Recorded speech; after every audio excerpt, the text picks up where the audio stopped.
Katika nyanda za juu za Iringa kulizaliwa historia ya ujasiri isiyosahaulika. Tutasimama mpaka mwisho.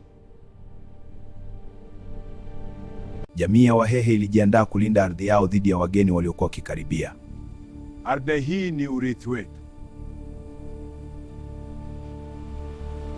Chini ya uongozi wa shujaa wao, jeshi la Wahehe lilipata nguvu na umoja.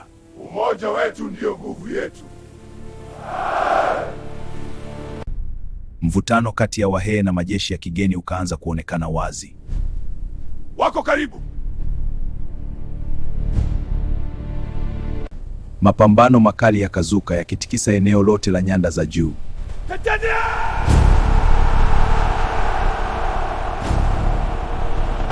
Baada ya vita, kumbukumbu ya hasira na ujasiri ikaendelea kuishi katika jamii.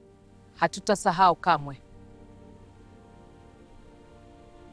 Historia ya Wahehe ikawa alama ya mapambano ya kulinda heshima na uhuru.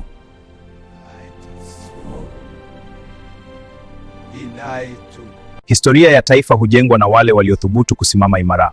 Asante kwa kutazama. Like, share na subscribe. Tony Zeu.